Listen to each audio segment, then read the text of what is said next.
Scotland is a country which holds many mysterious tales of ancient beings who were said to once dwell within the astonishingly beautiful Highlands. From fairies to ancient sea monsters, many a legend is said to be found here, including the odd piece of compelling evidence to back up such claims. However, our next Scottish mystery of focus is abundant with evidence. In fact, the evidence left surrounding this mysterious ancient technology is actually the mystery itself. Over 200 years ago, archaeologists exploring the ancient ruins found to dot the rural countryside began to notice a remarkable characteristic of about 60 mysterious structures found dotting the Scottish Highlands. Made using rocks with no mortar, instead, the rocks on the outer layer of these structures, upon completion, went through an as-yet unknown process of vitrification. The builders of these extreme ancient forts were somehow able to heat the stones to such a degree that the outer layer actually turned to glass, fixing the stones in place and making them virtually impenetrable to erosion, meaning that the true age of these miraculous structures may be far, far older than we are led to believe. Although for the first 250 years of study, these forts were presumed to have been exclusive to Scotland, thanks to the results of the research, they have actually begun to turn up in other regions of the world, most specifically Western Europe. With such overwhelming evidence in the face of adversity, academia, it would seem, have reluctantly been resigned to agreement with the extremely controversial facts displayed within these ancient stone forts. Quote, "No lime or cement has been found in any of these structures, all of them presenting the peculiarity of being more or less consolidated by the fusion of the rocks of which they are built. This fusion, which has been caused by the application of intense heat, is not equally complete in the various forts, or even in the walls of the same fort. In some cases, the stones are only partially melted and calcined. In others, their adjoining edges are fused so that they are firmly cemented together. In many instances, pieces of rock are enveloped in a glassy enamel-like coating, which binds them into a uniform whole, and at times, though rarely, the entire length of the wall presents one solid mass of vitreous substance. It is not clear why or how the walls were subjected to vitrification." End quote.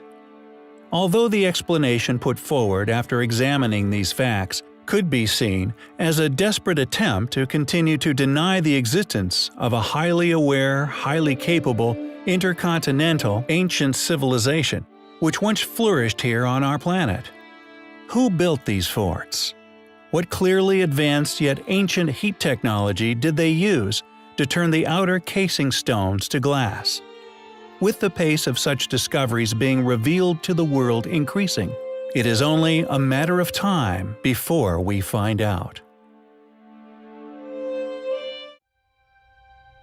In 1932, gold prospectors searching within the San Pedro Mountains of Wyoming would make a groundbreaking discovery, a find which for a brief period of time exposed to the world the past existence of a group of people, a secret unexplainable race, which has been successfully covered up for over a century.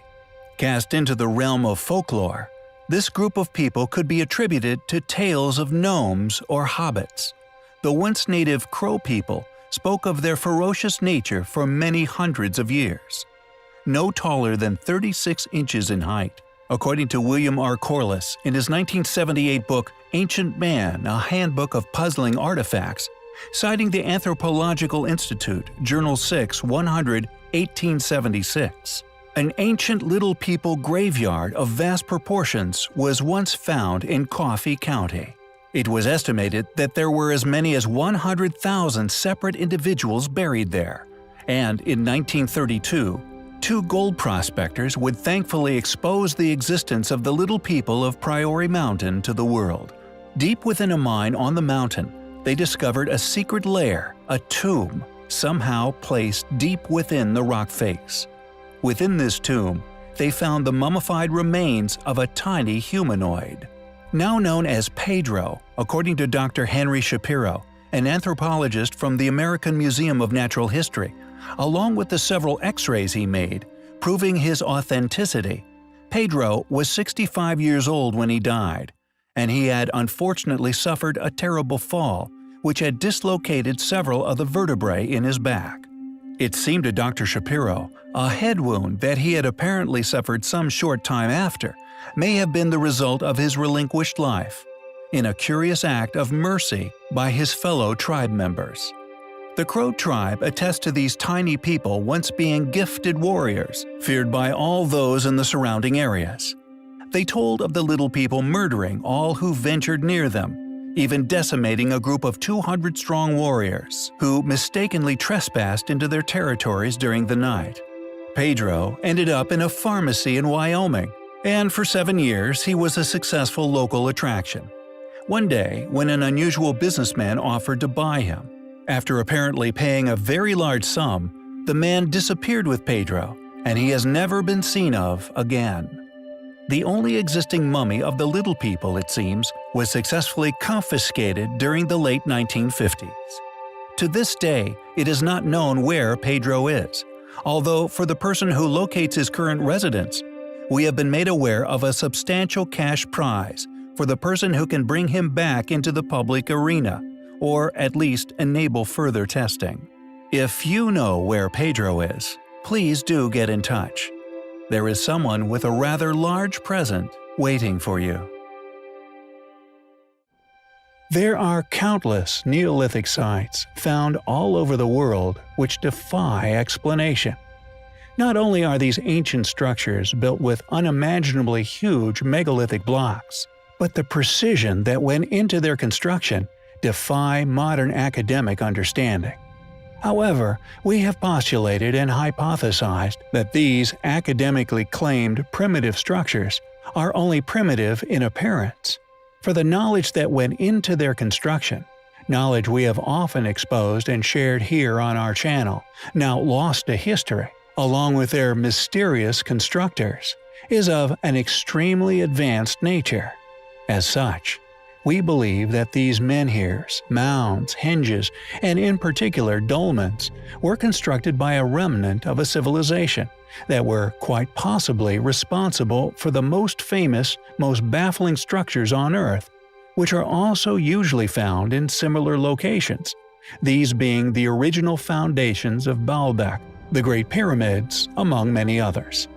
We believe that the knowledge which clearly went into the building of these structures could have only been attained by a technologically advanced culture, with these surviving groups utilizing what remained of this knowledge, absent the destroyed technologies, to create these awe-inspiring sites. We have previously noted on our channel the ancient Neolithic mound known as Maes Howe, an ancient mound which can be found upon the Orkney Islands, Scotland. Our initial reason for covering this site was the enormous megalithic stones that went into the construction of its entranceway, and quite possibly the exoskeleton buried beneath the many tons of earth that now form and protects the still existing mound itself.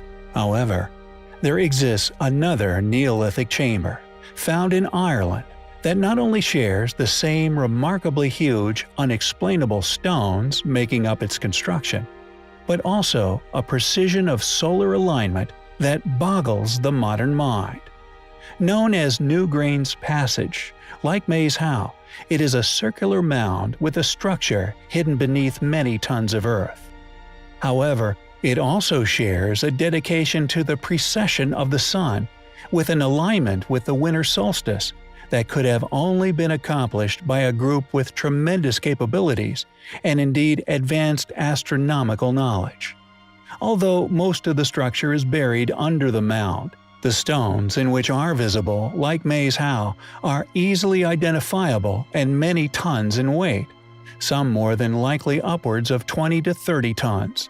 Yet these enormous stones have been placed with such care, elegance, and precision that on the winter solstice, its alignment allows the entire complex to be lit up by the winter sun. This event is well known, and many people flock to the site every solstice to witness this wonder, Yet academia still stubbornly deny that these structures were undoubtedly created by a group with tremendous intellect, possibly leftover knowledge, now forgotten and lost, of the precise travel of the sun's passage through the sky. We mightn't realize that as they walk in, the floor rises, such that the actual floor here is level with the roof box. And that means that when the sun rose 3200 BC, the light would have actually reached across the floor and way back into the chamber there. Nowadays, we have to wait about 11 minutes before the sun actually enters the chamber. The result of that is that the sunlight ends up more or less in the middle of this main chamber here. So the builders of Newgrange actually built it so it was perfect for sunrise. Were these alignments created merely with a motive for heating these layers? Or were they created with a more profound reason? Were these ancient people worshippers of the sun? And in addition, were they attempting to leave future intuitive generations, like us, clues as to their intelligence and capabilities, giving us an opportunity to ponder, hypothesis, and possibly unravel as to how they knew such knowledge, where this knowledge came from, or indeed where it and they went? Many people are now convinced, after many years of study, that the most famous Neolithic site within the UK, Stonehenge, was once a solar calendar, an extremely complex one.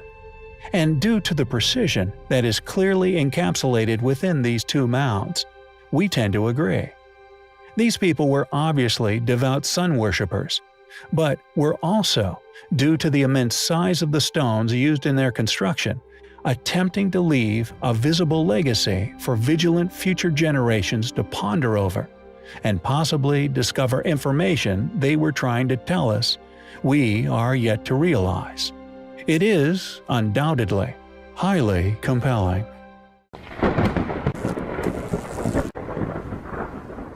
Polygonal masonry is undoubtedly a top trump argument, along with toolmark patterning, and indeed pyramidal and other structural forms which can be found across the globe, which prove there was not only once an ocean-going ancient civilization, but a worldwide, highly advanced superpower who once dominated the Earth. The proof is there for all to see, yet en masse, how they incorporate these proofs into their critical decision-making faculties is still up for debate. Yet regardless, this proof of their past capabilities are still on display the world over, a duly awarded testament to their building prowess.